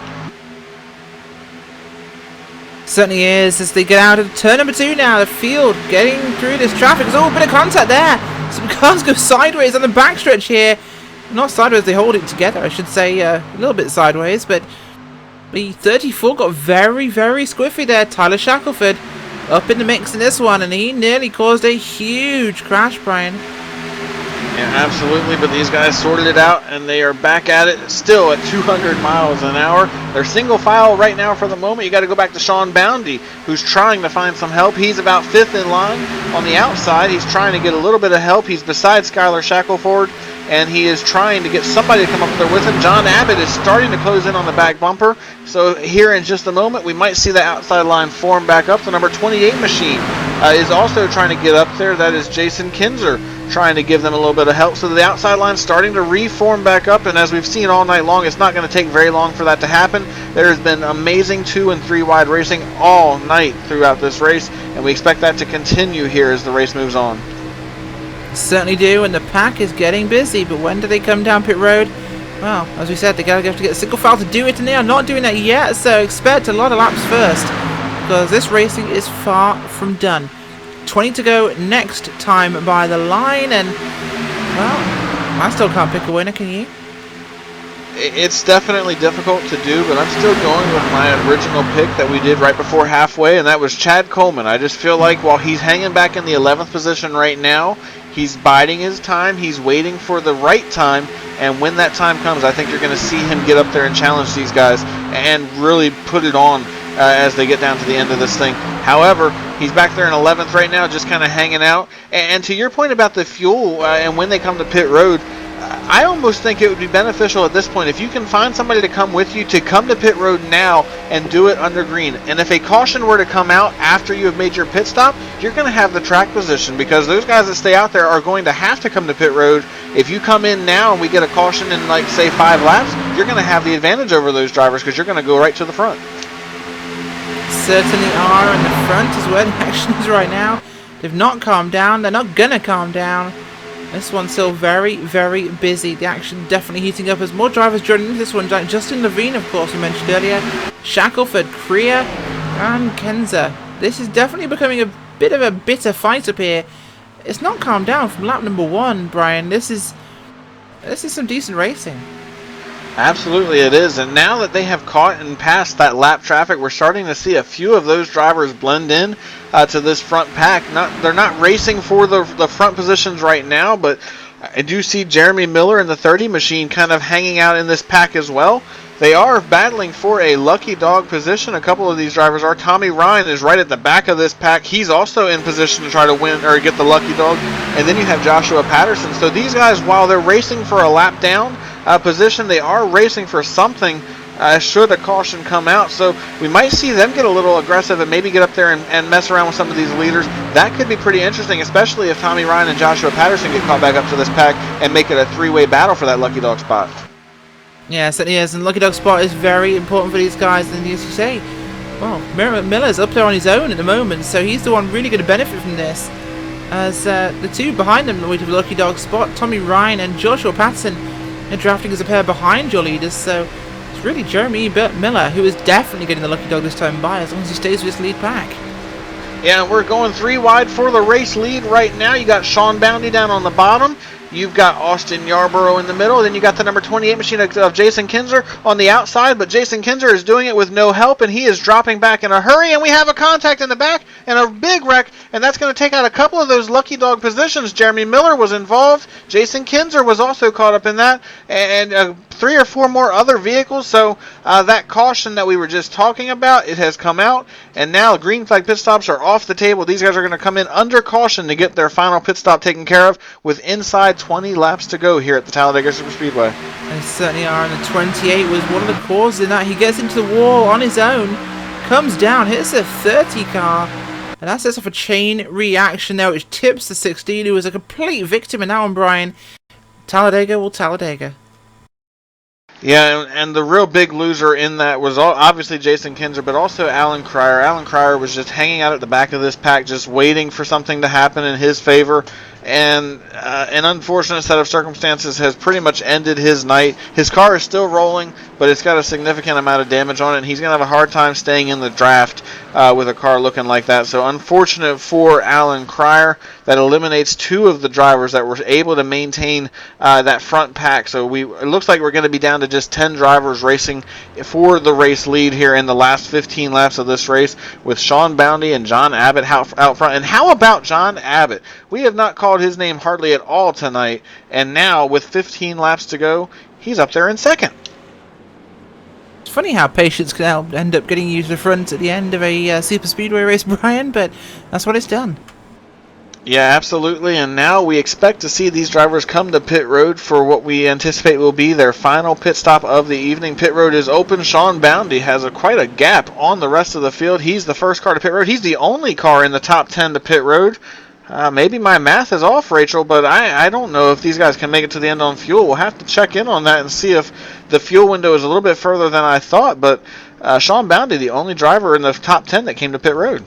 That is unusual. I would have expected them to come sooner, but there's a couple of guys from further back in your lead pack who are all heading down pit road for 4 tires and Sunoco racing fuel, but you're right, the front leaders haven't come, and I'm kind of surprised. Yeah, I'm absolutely blown away by this. I really thought that they would have to come in and get fuel, but maybe they obviously know something that I don't, because these guys did not come to pit road, and this would have been the perfect time to do so, because you do not want to give up that time to the other cars by having to come in under green after the restart. So certainly they must feel like they have enough to get to the end. So not an issue anymore, I guess. These guys are just going to duke it out for the last 15 laps of this race and see who's going to win that $50. Remember, $50 goes to the race winner, $30 goes to second, and $20 goes to third. So we've seen a lot of crazy action all night long. Well, at this point, it's going to get that much more exciting, because these guys are going to be going after it for the last 15 laps. Absolutely, that's it. It is 15 laps, and it's going to be a crazy run to the end here. 15 laps to decide the end of this one, and even now, with a caution this close, we're going to have one more. I'm going to put money on it now. We will have one more caution before the end of this race. Yeah, one, maybe two. I definitely agree. I think we'll have at least one more caution. I'm hoping that these guys can race it out to the end, but as much as these guys are going to be racing for the win and that money, I think that eventually the patience that we've seen these guys have are going to run out, and you're going to see some beating and banging that's going to lead to a lot of destroyed race cars. We have to wait and see what happens, though. But John Abbott, he took the race lead as a result of the pit by Sean Boundy, and now we have a couple more of the leaders. I believe I see Chad Coleman, who was hanging out at the back of the pack. He's decided to come in this time by nothing really to lose at this point for him, as he's at the back of this front pack. So maybe he's just coming in to top it off. I'm not really sure what's going on, but we have a couple of those guys. But for the most part, everybody's staying out in the top 10. I wonder if these guys who are really experienced Super Speedway drivers know something we don't, because they are pitting. Can everyone else make it? Yeah, a few of those cars were a lap down, but Chad Coleman was definitely on the lead lap. He's coming in, he got 4 tires, and he's getting some fuel. Now he's down and away. Looks like maybe he's waiting on somebody. He's sitting in one of the pit boxes now at this point. Not really sure what's going on, but certainly just not really sure what's going on at this point. But yeah, turns out he really likes Goodyear tires. Yeah, something to that nature. I'm not really sure, but just have to wait and see. We're hearing that he had to take a little bathroom break, so maybe that's what's going on. Comedy hour here under caution at Talladega Super Speedway. That's what we got going on. We're waiting for the lights to go off on the iRacing Ford Mustang to give us that signal that they're going to go 1 to go until they go back to green flag racing. John Abbott, then you have Justin Levine up there in the front 2 positions, followed by Austin Yarborough, David Cook, and Parker Kligerman. And how about Parker Kligerman? We've called his name quite a bit, but he really hasn't been out front. He's been in the top 5, and he's led a couple of laps, but he really hasn't been up there commanding this race like I think a lot of people thought he might do tonight. Certainly not, but he's been patient. He knows he doesn't have to lead laps until the last one. Of course, that's the only important one you need to lead to win a race, and, well, who cares about the rest? He has got laps on the book, though. Yeah, absolutely, and he's got the experience from being in the real life NASCAR to get out there, and he knows what needs to be done, and he knows how to make those moves and when to make those moves. Like you said, the patience that he has shown here tonight might result in a top finish for him. And I believe we're going to get the 1 to go signal here. It looks like the lights are indeed off on the iRacing Ford Mustang. So when they get back around, they're going to get back going. Green flag for what will be 13 laps of hopefully green flag racing here, Rachel. Yeah, not going to happen. Well, I was getting ready to ask you, what do you expect in the final 13 laps? I think I just got the answer, though. I expect absolute fire and brimstone. I expect upside-down race cars. I expect inverted race cars. And maybe just a little love. At least in the form of tapping. Just a little love. A little love and a whole lot of chaos. I think that's a very good way of putting it here. It's going to be very interesting to see who pairs up with who, and just how incredible this end, or the finish to this race comes. I don't know. I still like Chad Coleman. I'm not sure that he can do it from the 15th position, but if there's any one driver that can come through the field, I think Chad Coleman is the man. He's going to have to restart back there in that 15th position, which is going to make things a bit of a challenge for him. But if he can get through and get past some of the slower race cars that have been caught up in wrecks, I think you're going to see him have a pretty good chance of getting up there. Yeah, absolutely. And of course, they're going to come now out of 3 and 4, lined up 2 by 2, ready to go. Where we stop? Well, we're going to find out as soon as the yellow flag flies. Yeah, as soon as the pace car comes to pit road, for most of the restarts here tonight, the leader has taken off as soon as the pace car is ducked to pit road. We'll see what John Abbott does. Pace car comes to pit road. We're waiting for John Abbott. Looks like this time he's going to wait a little while. Now he's on the loud pedal, green flag in the air for what we hope to be the final time. John Abbott now trying to get help from Austin Yarborough. He's got Justin Levine and David Cook to the outside, already trying to pair up. You've got 2 by 2 at the front, and then you've got Parker Kligerman looking for help as they head to turn 1. Certainly are as well, and then once again it's a very blocky start by the field here. It's not everyone getting to go straight away, but the first 4 will cycle through with John Abbott, Yarborough, Levine, Kligerman, And the 0-1 of Cook will drop it back in 5th place. As here we go, 2 wide with the run for the front for the 5 of Yarborough and Kligerman. Yeah, Yarborough jumped out off turn 2 for a moment. He didn't have help. Then Kligerman jumped up there to give him some assistance, followed by David Cook. And now they are 2 by 2 at the front of the field. You've got Kligerman trying to push Yarborough on the outside, and then you've got Justin Levine trying to push Abbott on the inside. As they come to the tri-oval, Yarborough's trying to pinch down and get some side draft off of the number 10 machine, and he's going to have the advantage as they come to the stripe. Yarborough will lead lap number 68. And now, as we get closer and closer to that finish line of this race here tonight, the action has certainly picked up. We've got just 7 cars battling at the front of the pack, and then you've got a couple of cars that are trying to get lined up to get back up there. Doy Woods leading that charge as they come off turn 2, trying to get that second group formed back up so they can get up here and challenge for the lead. Certainly are, and it's going to be this first group that I think is going to decide the way this is going. It is very busy, and look at this run. The 5, the 07, the 7, and the 01 new went all the way up the racetrack, and then he came back down again into traffic, but looks like Cook has been cooked. Cook has been cooked. He's dropping back. He's going to fall back to the very back of this pack. And how about Chad Coleman? Talked about it right before the restart. He was back in the 15th position. Well, after just a couple of laps, he's already moved up to the 10th position, and he's in this front pack. And Alan Cryer, who was caught up in that most recent caution with that little bit of damage, apparently the damage wasn't that bad. They put a little bit of tape on the car. He's still up here battling. He's just outside of this front pack. He's in front of Chad Coleman right now. They're trying to make something happen, and now is the time to do it. If you've got something left in the car, this is when you want to show it. It is officially go time with 10 laps to go here at the Talladega Superspeedway. Certainly is, and look at the racing here. They're getting very tight, very close. 3 wide and 2 lanes, big wreck! And there it happens. I told you it would happen. 3 cars survived, 10-5 on the 07. A huge wreck that started in the middle of turns 3 and 4. It looked like when they got into turn 3, Justin Levine got shoved up off the bottom. The number 91 of Doy Woods made it 3 wide, and then there was just no room for error. And unfortunately, it led to contact that sent Doy Woods hard into the outside wall. And then, of course, we saw several others pile in. The number 7 machine got caught up in that. That was Stefan Marinak.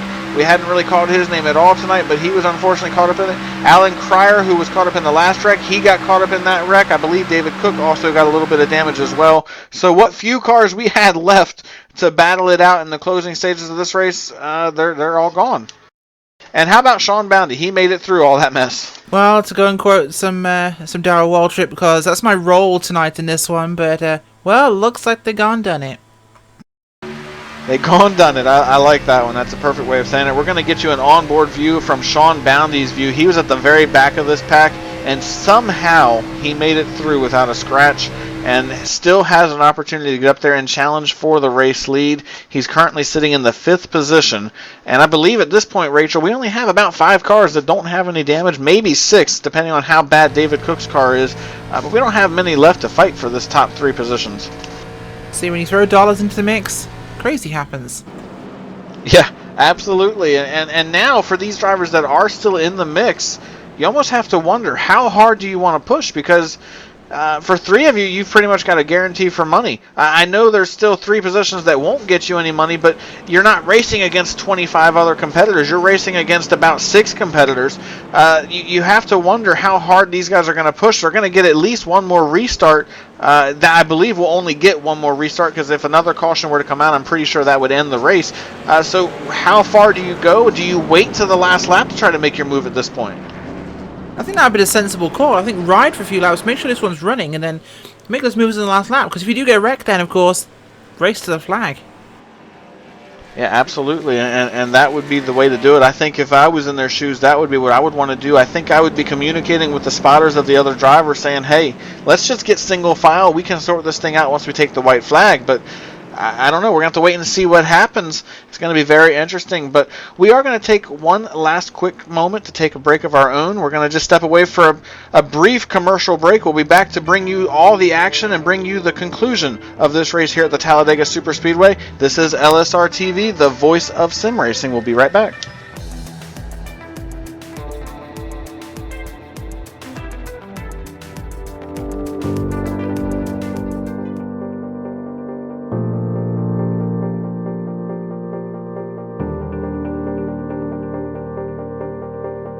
This This is Imola.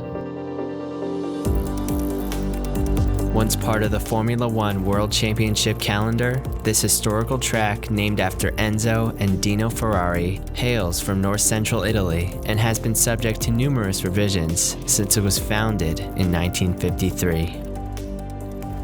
From 1953 to 1972, the track went uninterrupted from Ravazza all the way to the infamous Tamburello corner, notorious for its bumpy surface and having a dangerously small amount of room between the track and the concrete wall, as the Santerno River runs directly behind it. From 1972 to 1974, 2 chicanes were added in an effort to slow drivers down: the Variante Bassa, lower chicane, and Variante Alta, higher chicane, situated at the top of the hill leading down to Ravazza, creating the hardest braking point on the track.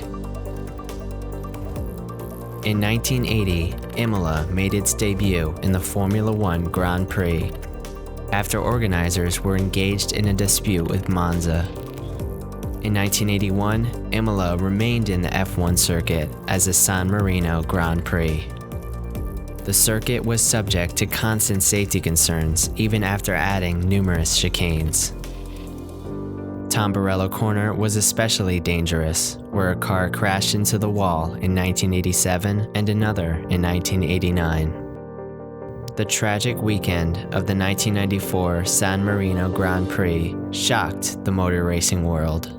Rubens Barrichello would survive a serious crash at Variante Bassa, but sadly, both Roland Ratzenberger and Ayrton Senna lost their lives that weekend. So in 1995, major revisions were made to the track layout. Tamburello Corner, previously taken flat out, was converted into a 4th gear left-right sweeper, and a gravel trap was added outside the corner. Villeneuve Corner was also made a 4th gear sweeper with a gravel trap. In an attempt to retain some of the quickness and character of the old circuit, the chicane at Acqua Minerale was eliminated. Variante Bassa was also eventually removed to make way for a more modernized, longer pit lane. After 2006, Imola was dropped from the Formula One World Championship due to lack of funds. Whether Imola will once again be a part of the Formula One World Championship is unknown. Today, Imola is home to the annual 4 Hours of Imola, part of the European Le Mans series. It remains a popular bike racing circuit and has implemented.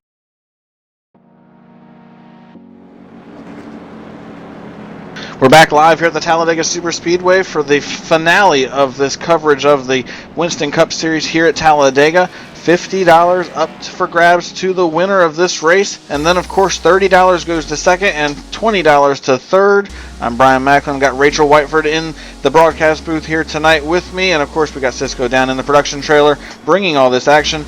It's about to get crazy, Rachel. We're going to have what we assume will be the final restart of the night. Austin Yarborough leading the field with John Abbott to his outside.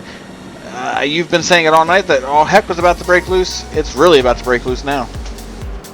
I keep saying this in Monday Night Skippies on RSRTV, but you know what? It's on like Donkey Kong. It's on like Donkey Kong, and I wish that the drivers could have heard you say that, because I think they all would agree with you in that very moment. It is on like Donkey Kong. I love it. We're about to go back racing. When they get to the stripe, they're going to have 6 laps of racing to go, and this is how it shapes up. 10 cars in the fight, 11 cars on the lead lap total. And right now it's Austin Yarborough, John Abbott, Parker Kligerman, Chad Coleman, Sean Boundy, David Cook, Jeff Ryan, Michael Priester, Randy Yoakum, and Tyler Dalton, the top 10. Then we have Skylar Shackelford, who is on the lead lap, but he is at the tail end of the lead lap. He had to take the wave around. He's not really a factor at this point. Pace car comes to pit road for what we hope to be the final time. When we get back around, we're going to have $50 here in just about 6 laps. Green flag underway. Austin Yarborough already up to speed, trying to get away from these guys. He's got help from Parker Kligerman, and John Abbott trying to get up to speed, but he has very little help on the outside, as Chad Coleman did not get the same restart that Abbott got. He now slots into the bottom. That's going to leave Abbott by himself on the outside as they work through 1 and 2. Certainly is, and this was, we know, always a slow start in these K&N cars. They're going to form up now and go for this one. You mentioned Yarborough, Kligerman there, the 20 behind them of Coleman, Boundy, Cook, and Ryan. Wow, something's definitely brewing, and it's going to be hot action right now as we are looking at 6 cars really going to be involved in this one, and I still can't pick a winner. I'm not sure at all what's going to happen, but I can say this much. We're 75 laps into the race, and this is the calmest it's been. And as I say that, it's about to get crazy. Parker Kligerman goes to the outside with help from Coleman. They're trying to take the lead away from Austin Yarborough, and Kligerman will take the lead as they come to 5 laps to go. He's got help from Coleman on the outside. Now Yarborough's got help on the bottom from John Abbott. It's 3 versus 3. You got 3 on the outside, and you got 3 on the inside. You've got a 4th car trying to straggle or hang on at the very back of this pack right now. That is Jeff Ryan. But for the most part, it is the 6 cars at the front battling for the lead, and you got David Cook now moving to the outside trying to help the outside line. He certainly is, and the 20 and the 07 here probably going to pull down when they get clear. The 20 not clear though. Will we see the 07 of Kligerman drop down and defend that lead? Possibly. He's going to try and play both lanes. We know this is something Parker likes to do, but he waits for the 20. He stays high, valuing that push a little bit more. There's still too far to go. We're going to be going this time past the stripe. It will be 4 laps remaining here at Talladega. Next flag ends the race. Yep, at this point, if they get a caution, they will not go back green flag racing. So now it is the game is on to try to be out front, because if the caution comes out now, whoever the leader is will more than likely end up as the race winner. Right now, that would be Parker Kligerman down the back straightaway. He's got the advantage. He's trying to edge ahead of Austin Yarborough. He's got a solid push from Chad Coleman from behind. It's now 4 versus 3 as Jeff Ryan went to the bottom for a moment. Now he goes back to the outside. Still 4 versus 3. He can't make up his mind on which line he wants to help push. And right now, Yarborough has the advantage. Have to wonder, as they come to 3 laps to go, will they start working the lines? If Yarborough or Kligerman get clear, will they start trying to block the lines to try to control this thing to the end of the race? It's absolutely possible, of course, and when you try and control those lines, of course, you're not blocking as people think. You're pulling that lane forwards and killing its momentum by dropping away, and it works. You can do it here at Talladega. You can control a race for a number of laps, but you got to be precise. And right now, these guys are all over each other. Oh, as 10 gets pushed below the line and he can't get back up again. Problems for John Abbott as Kligerman takes advantage. Look at that, straight to the front with the 20, and the 38 will follow them through. It's now Kligerman, Coleman, and Boundy. And that will more than likely take Abbott out of contention here, as he is looking to lose the draft at this point. When they get back to the stripe this time by, it's going to be 2 laps to go. Kligerman leads with Coleman to his outside, now trying to take the lead with help from Boundy. Yarborough jumps up there as well, so Kligerman is by himself on the bottom. He's looking for help from Jeff Ryan. He's got it now, and David Cook jumps down there as well. It's once again 3 versus 3 as they come off turn 2. Coleman with the advantage down the back stretch. Certainly is, but the bottom line is coming here, and they'll have the advantage in 3 and 4. White flag will be flying this time by the stripe as they head into 3 and 4 for the second to last time. 6 cars in this fight. It's Kligerman, Coleman, Boundy, Yarborough, Ryan, and Cook. Who will be in this position next time by, Brian? I have no idea. I have no idea either. We're going to have to wait and see. 2.66 miles is left in this race. Whoever gets around to the line next time by first wins $50 here at Talladega Superspeedway. Coleman edges ahead of Kligerman as they head through 1 and 2. He's trying to carry that outside line to victory as they come through 1 and 2, getting ready to head down the back straightaway for the final time here at Talladega. They certainly are. Here it is, and it's 3 by 3 here as we go down the backstretch. And it's advantage 20 of Coleman. Can he get clear? Can he pull clear? Can Kligerman dive down and hold that spot? They're side by side here. 3 and 4, Brian. Take it away. Coming out of turn 4 for the final time, $50 to win to the winner at this race here at Talladega. They're side by side for the lead. Kligerman on the bottom, Coleman on the outside. Who's going to have the better push? They go go around.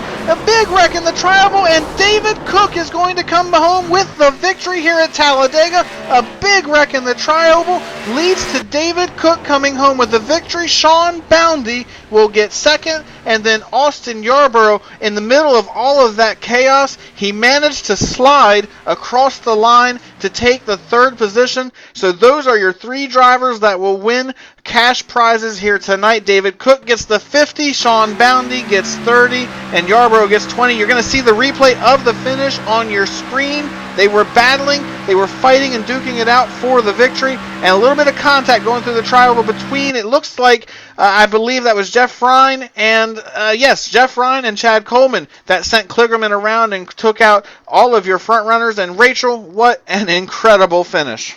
Well, someone's gone and done it. Looks like the 88 is not going to be a popular guy when they get back to the garages after the race, because he just lost someone $50. Well, no, sorry. He lost 3 guys $100 cumulative with that one little nudge. And, well, welcome to Talladega. Welcome to Talladega, and now David Cook is going to burn it down on the front stretch. He wins. He not only wins the race, but he gets a $50 cash prize for winning tonight here at the Talladega Super Speedway. And we talked about him early on about how he was trying to earn the trust of these guys.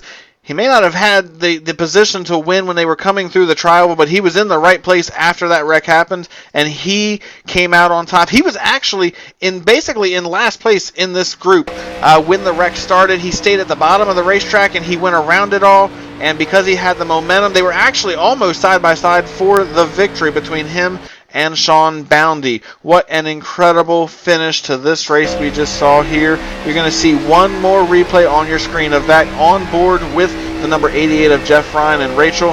Just absolutely incredible what we watched here tonight.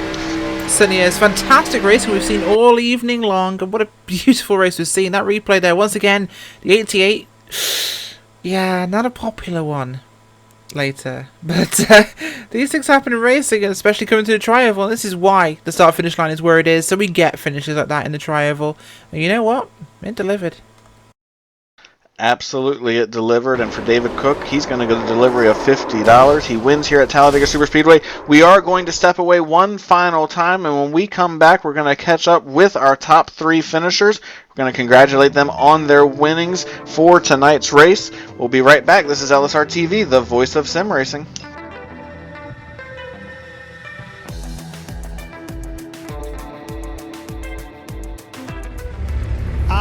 Racing, you wanted the best, you got them 4 abreast, often imitated, never duplicated, the greatest show under the world of outlaws.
Welcome back to the finale of tonight's coverage of the Winston Cup Series here at RSR.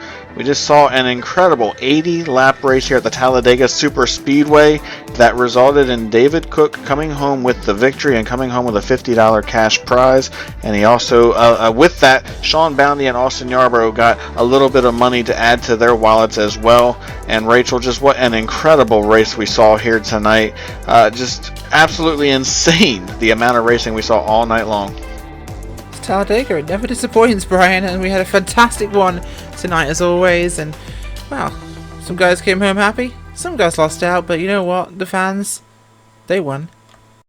Absolutely, and before we get to catch up with some of our finishers, we're going to go ahead and look at the full field rundown here tonight. Of course, once again, David Cook comes home with the victory, and behind him we've got Sean Boundy and Austin Yarborough, both also getting a cash prize here tonight. They get second and third. Then you have John Abbott in fourth position, Jeff Ryan in fifth, and then Chad Coleman is sixth, Michael Priester is seventh, Randy Yoakum comes home 8th. Parker Kligerman, he was leading coming to the tri-oval, got caught up in that wreck. He ends up finishing 9th, and then rounding out the top 10, Skylar Shackelford finishes 10th. Yes, it does. Coming home today in 11th place. First car, 1 lap down. It's only 10 on the lead lap there. Tyler Dalton with Alan Creer, Jeremy Miller, Justin Levine, Stefan Marinak, Doy Woods, Paul Nicholas Cooper, Tommy Ryan, Bruce Ackerman, and Joshua Patterson in 20th. 21st goes to the number 28 machine of Jason Kinder. 22nd goes to Ray Rittenauer. Dwayne Vincent comes home 23rd. Bobby Terrell is 24th. EJ O'Rourke is 25th. Scott Simley gets 26th. 27th goes to Robert David Ballantyne. Then we have Nathan Davis in 28th. Connor Horn 29th. And Dwight Beverly is 30th. So here's and rounding out our field, of course, we have Cody Wilker, Jody Green, Brian Chambliss, Joseph Hassett, David Bowden, and Gilliland.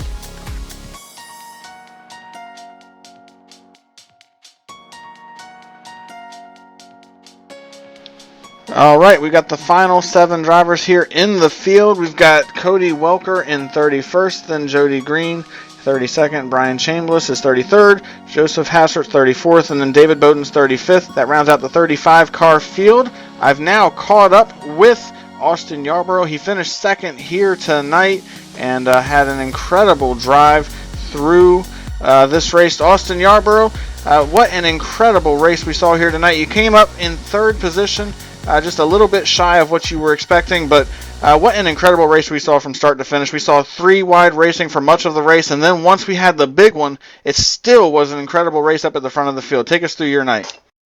Oh yeah, it was pretty fun. I started about mid-pack, and my biggest thing was to get to the front and try to control the race, and I pretty much did so. At the end of the race, we had just a couple of drivers, about 6 drivers that were racing for the victory.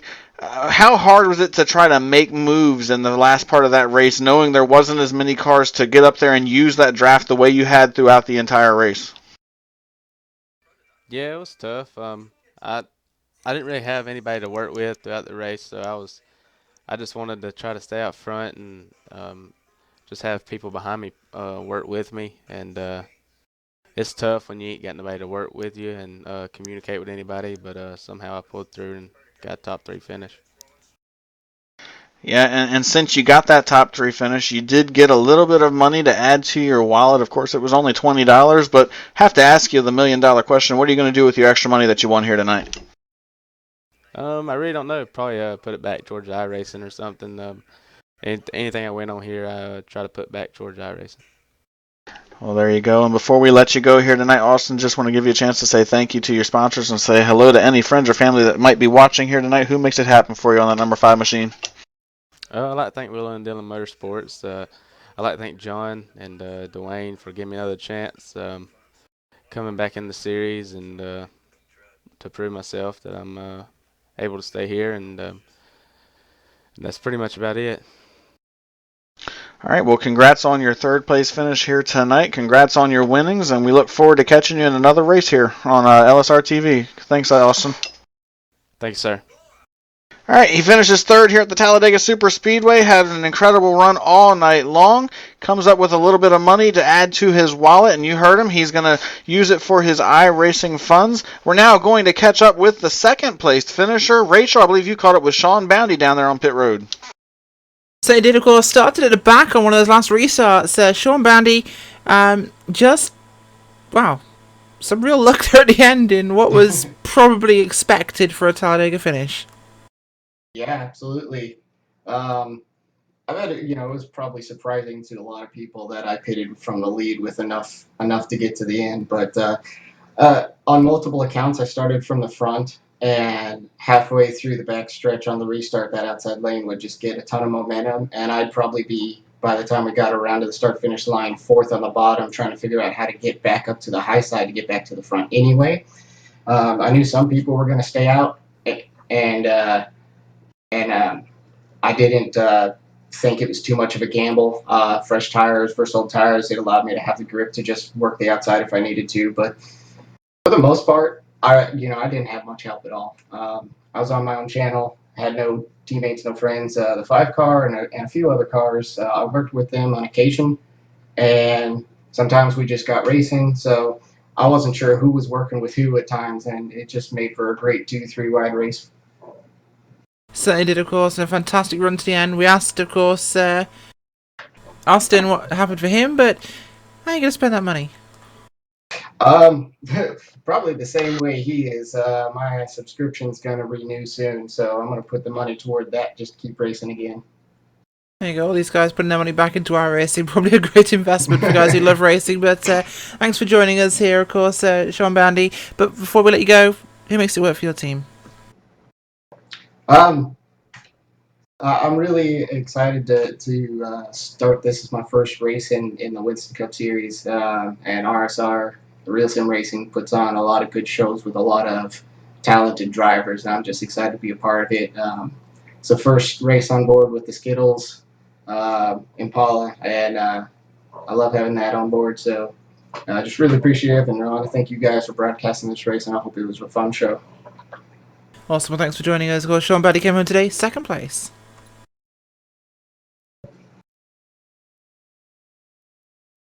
And how about that there? What an incredible run for Sean Boundy. Gets second place here tonight at the Talladega Super Speedway and just put on an absolutely incredible show. All of these guys did put on an incredible show from start to finish. It was just absolutely insane.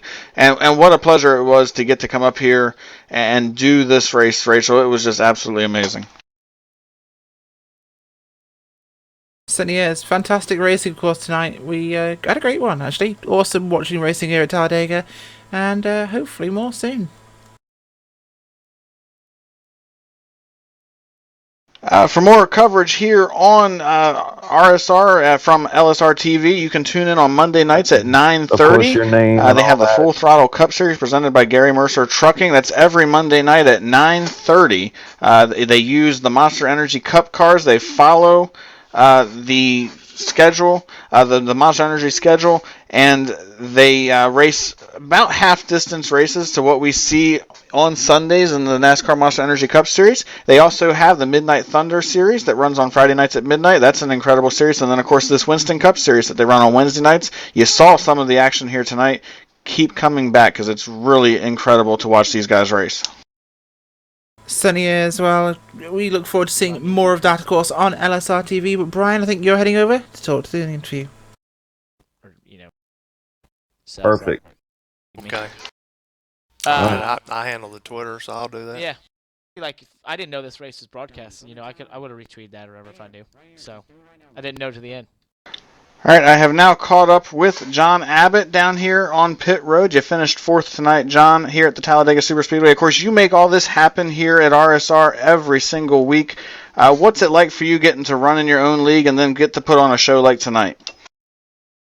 Oh, Brian, I didn't realize I finished fourth until you just mentioned it. I was had that little issue on the backstretch. I thought Austin gave me an opening there, and then I noticed it closed up, and then I didn't want to cause a big one, so I backed out. So I was enjoying the race there, And yeah, I didn't know I finished fourth. I was hoping that they would make it to the end, but yeah, I was thinking, if I won that race, I'd be able to save $50. Absolutely, and that would have been pretty cool for you to go ahead and win that money. But this race was such a cool event that you were able to put on, and you brought in a pretty big field for tonight. 35 drivers took the green flag. If you had to say anything to the drivers that joined tonight and in trying to get them to come back, what would you want to say to those guys? Because they saw just how incredible this league was. Obviously, you'd like to see them come back week to week. Yeah, of course, Brian. I appreciate you, recognizing that. I mean, we've really done a lot in the last year and a half, 2 years to vet the drivers that come into RSR. We're trying to not that we've had bad quality in the past. We've always had a good league and good drivers, but we've got minimums now for drivers to get in, and I think it's starting to show. And we made a mistake. We archived the roster from the Winston Cup Winter Series, and that got us behind the 8 ball. So we're trying to play catch up. But I think tonight is definitely a good start in the right direction, and we've had several new drivers, really good drivers, join just in the last week to join the good core that we already have, and I would like to see the season continue. Like this with the driver counts staying about like this or increasing a little bit.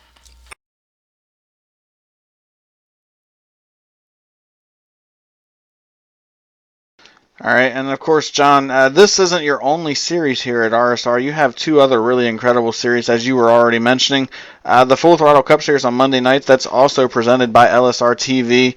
That's a series that has always been extremely popular with 35 to 40 car fields week in and week out. That's a series that many drivers should be interested in because of just how competitive the action is in that series there as well. Talk a little bit about that and how you guys are able to keep the car counts up and just how you're able to keep the core drivers around because it's so incredible.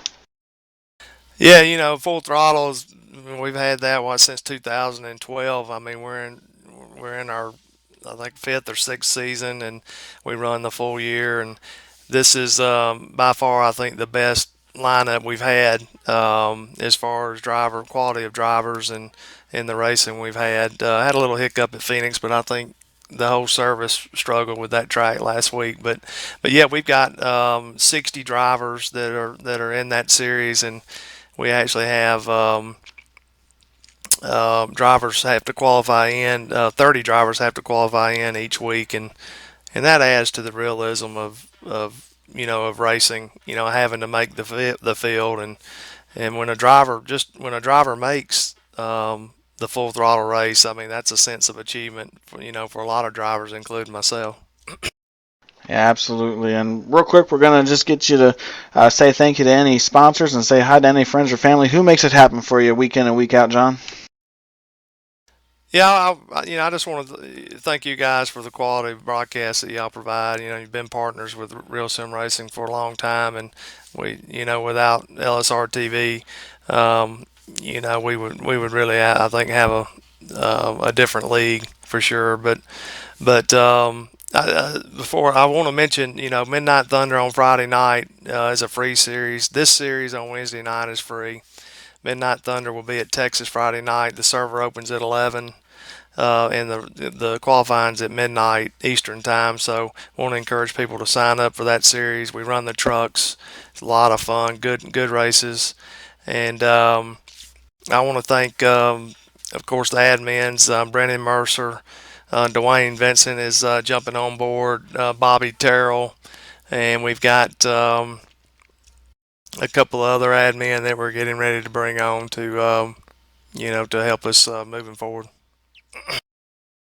All right, John. Well, we appreciate what you guys do and giving us the show that you give us. We look forward to calling more of the action again on Monday nights here for the Full Throttle Cup Series.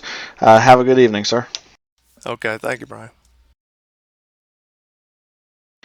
All right, and that was John Abbott. He's the league admin here at RSR. He finished fourth tonight here at the Talladega Superspeedway. And Rachel, just want to give you an opportunity to give some closing thoughts here on this incredible race that we saw.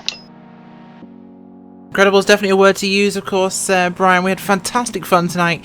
Always incredible racing from RSR. The drivers were fantastic. The racing was amazing. I had fun. Did you? Oh, absolutely. It was absolutely incredible. And while we didn't get to catch up with David Cook, he was too busy celebrating with his team and having a few drinks. He just wanted to continue celebrating, so we were not able to catch up with him, but we know he's having a blast winning that extra money. And with that, that concludes LSR TV's coverage of tonight's Winston Cup Series event from Talladega. What an incredible race we saw. And like I just said, David Cook walks away with an extra $50. And of course, Sean Bounty and Austin Yarborough also walk away with a little bit. For my colleague up in the booth here tonight, Rachel Whiteford, and for our producer, Cisco Scaramuza, for John Abbott, Anley Kessler, and all the admins at RSR, and for Laura Lawson and Evan Pasoko here at LSR TV, I'm Brian Macklin.